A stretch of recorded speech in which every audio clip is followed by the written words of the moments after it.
Morning folks, I'm Dave Canterbury with Self-Reliance Outfitters in the Pathfinder School, and you'll notice that this video is shot a little bit out of sequence for your benefit, to give you better lighting conditions and better close-up shots on different elements of the video.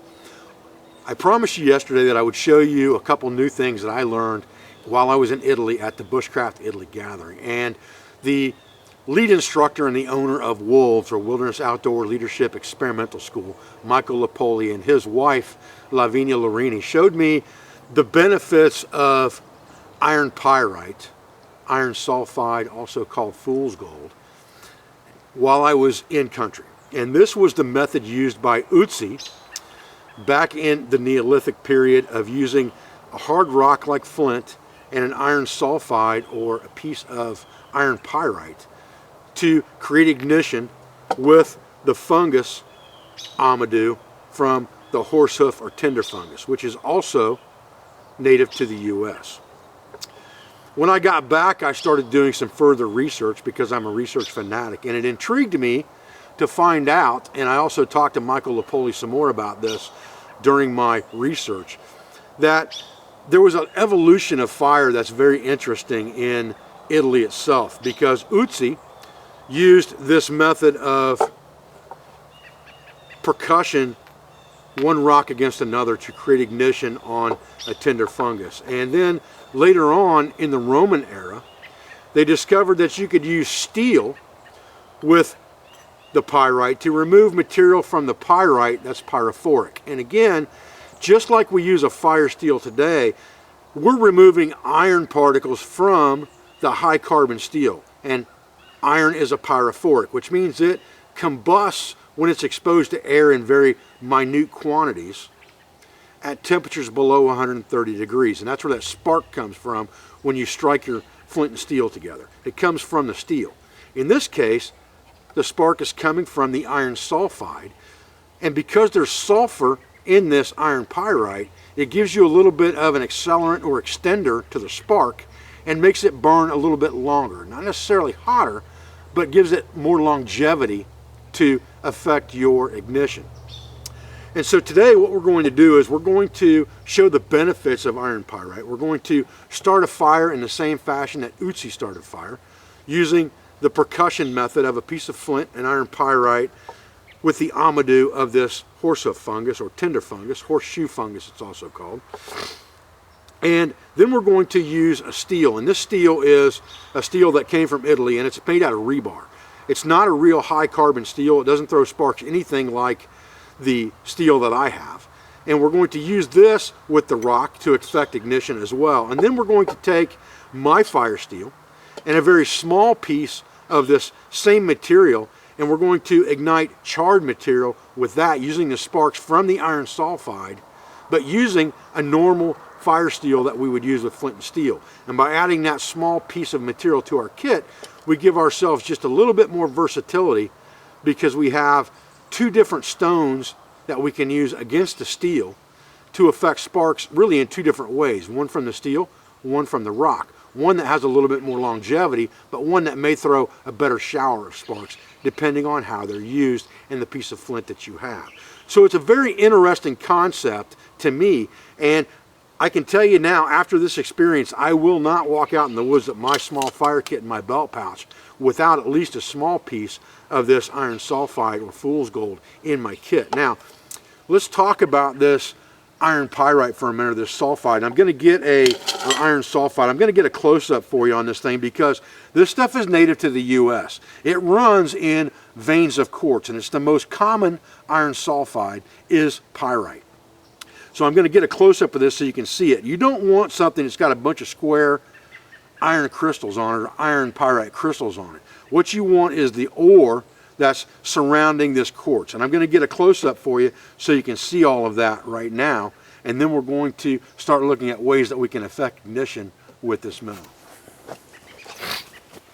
Okay, so now you can see the quartz. There's actually a little quartz crystal right there. And there's a quartz vein that runs through this piece, and there's a few square type crystals on here, but the majority of this is just more crushed material or smaller material that hasn't formed crystals yet, just raw ore. And you need a pretty good sized piece of this. You can see this one's as big as my hand. And a pretty good sized piece of flint to make this method work very, very well, because you have to throw lots and lots of sparks, because the sparks that you remove from this are very small. So it takes a lot of them, and you'll see that in the video here in just a few minutes. But I wanted you to see it up close to this so you'd understand what it looks like, because you can get this stuff a lot of places in the US, and you can find it naturally within the US as well. Okay, so this is a large piece of iron pyrite. This thing's bigger than my fist. And a large piece of naviculite from Arkansas. And in this case, we're just going to strike the stone against the stone to get sparks.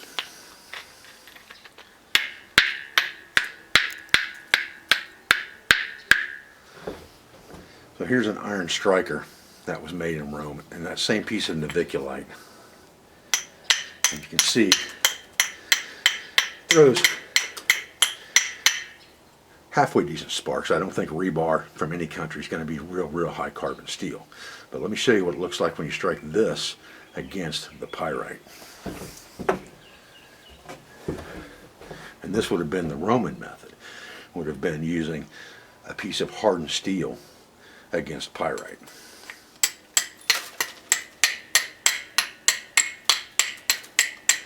Much more heavier sparks come from this method than from the stone. But Utsi would have only had the stone on stone method, while the Romans figured out through their evolution of fire that steel on the pyrite would give you a better result. Now I'm shooting this video a little bit out of order because I wanted you guys to be able to see some of this in lower light conditions and some of it in actually almost dark conditions. So I've just got my skillet here, and I'm going to take this Horseup fungus, which is a fungus common to the area that I was in Italy, but it's also common in the US and grows on birch trees. And this is the true tinder fungus. And I'm going to take my knife and get into the softer portion called the amadou, which is above the hardened portion on the bottom. It sits on the tree like this. This upper portion is the portion you want. And you just want to scrape some of that out of there with your knife, and then you want to process that down to create more surface area. And I'll get it up close on this to show you what that looks like.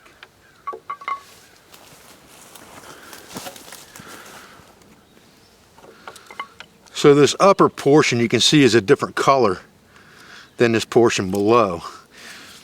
And we can use all of this, and we're just going to scrape it with the edge of our knife to expose surface area. And we're going to put that material into some type of catchment device like this pan. And this is what we hope to catch a spark to create our ember. And you can see there's still plenty of that left, so we can start several fires with one piece of this fungus. Okay, I decided to take that amadou out of that container there, put it out here where I could get a little more area to work with possibly here and not be banging off of that pan. So I'm just kind of spreading this out to give myself some surface area. Again, this is where it's coming from, right here.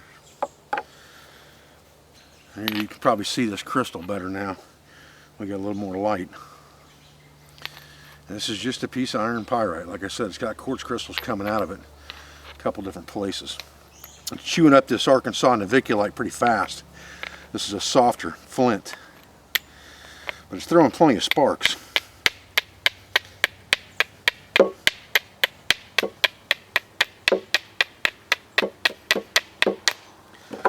There we go. Come on. Come on. Come on. Get some air here.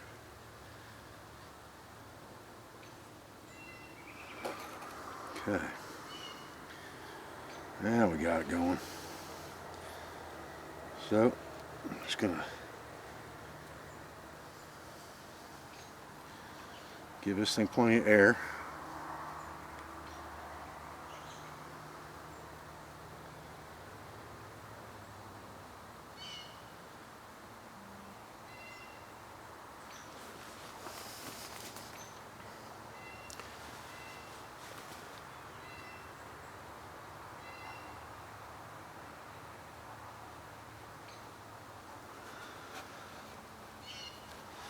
Now, get some tinder materials here.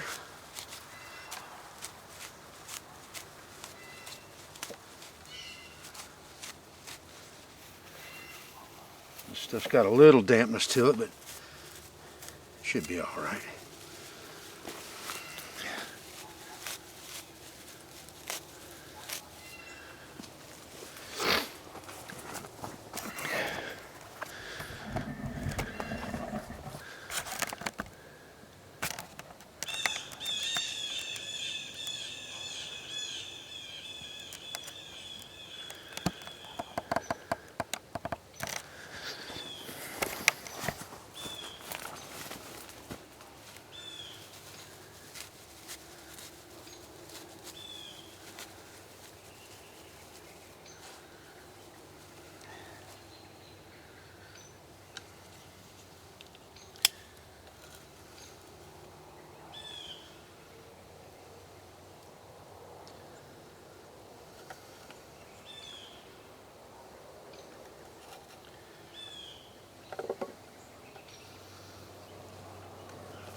Okay, there's that.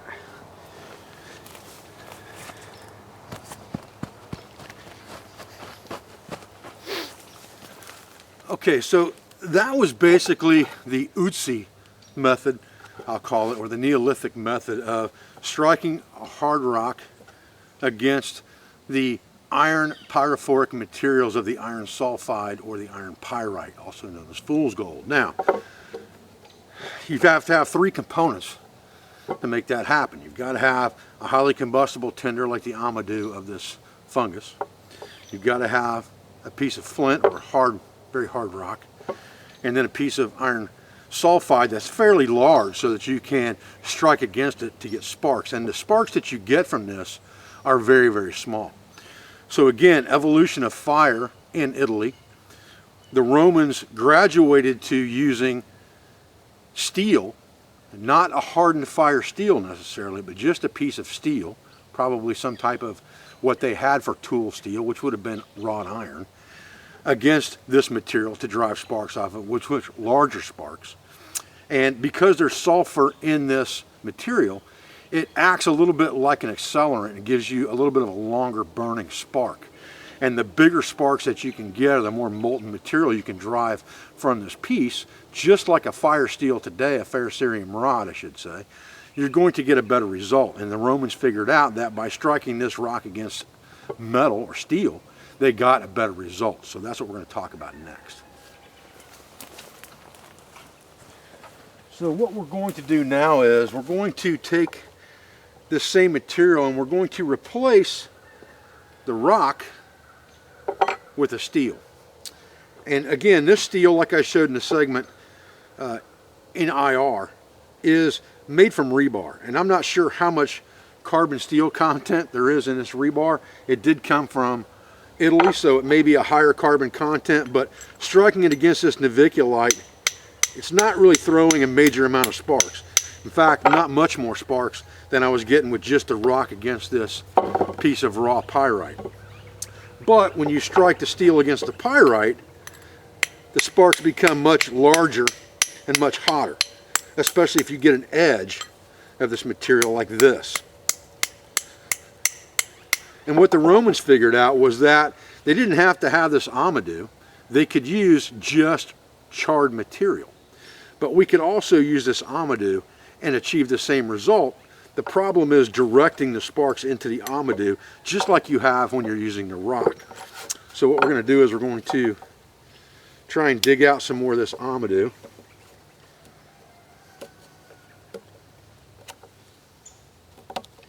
And process it here on the table again.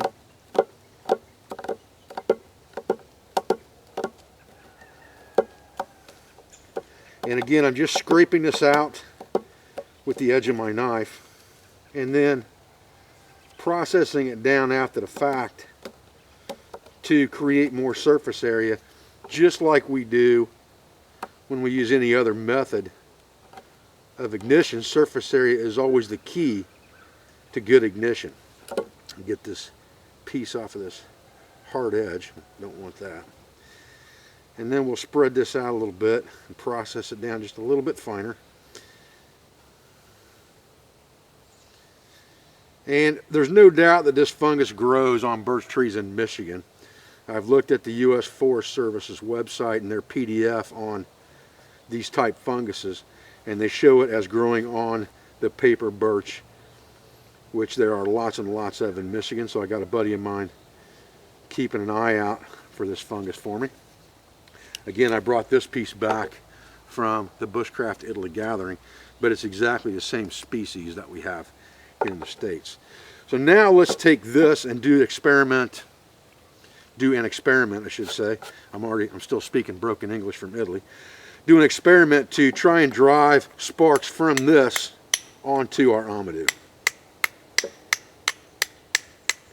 I almost had one catch pretty directly right off the bat there.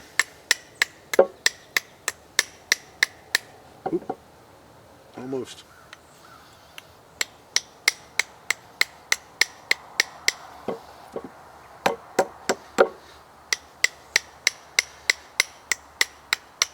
This is not something I've done 100 times, so there we go. You'll know when it catches, you'll see it immediately. Fire up. I'm going to bring the camera over here. Try to fan that for a minute so you can see it.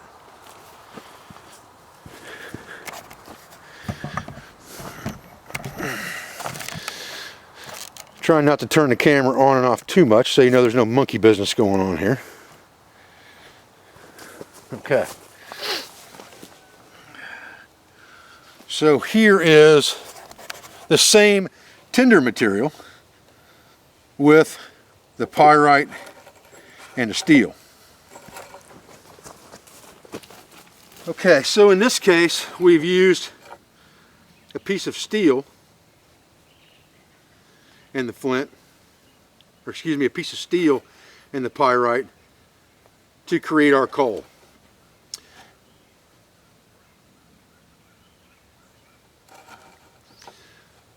So this is a very, very good material and will give you results from different methods of striking the stone or the mineral. And I think that makes it a very important resource because it is available throughout the U.S. Okay, so the next thing I want to talk about, I'm going to put this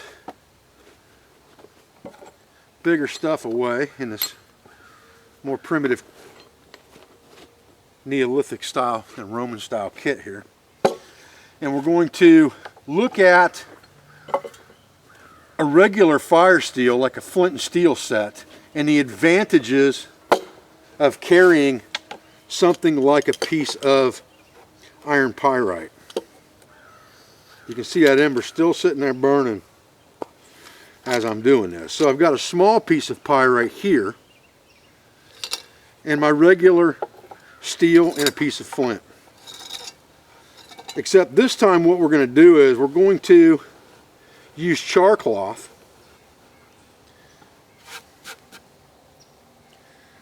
that I've got here.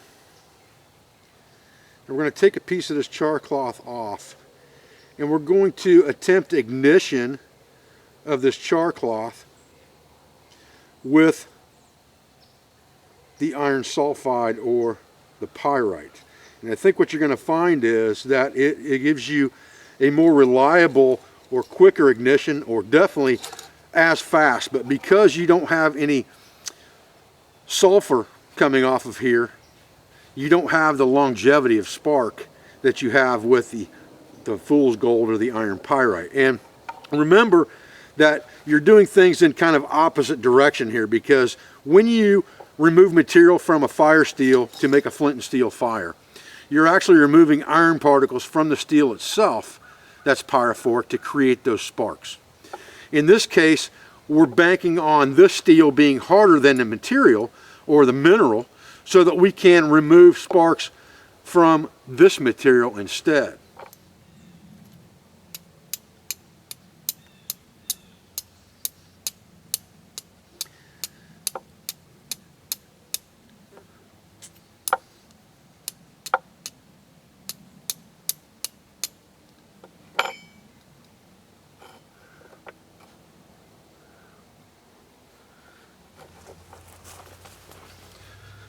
Okay folks, I'm Dave Canterbury with Self-Reliance Outfitters in the Pathfinder School, and I appreciate you joining me today for this video on the benefits and uses of iron pyrite for ignition.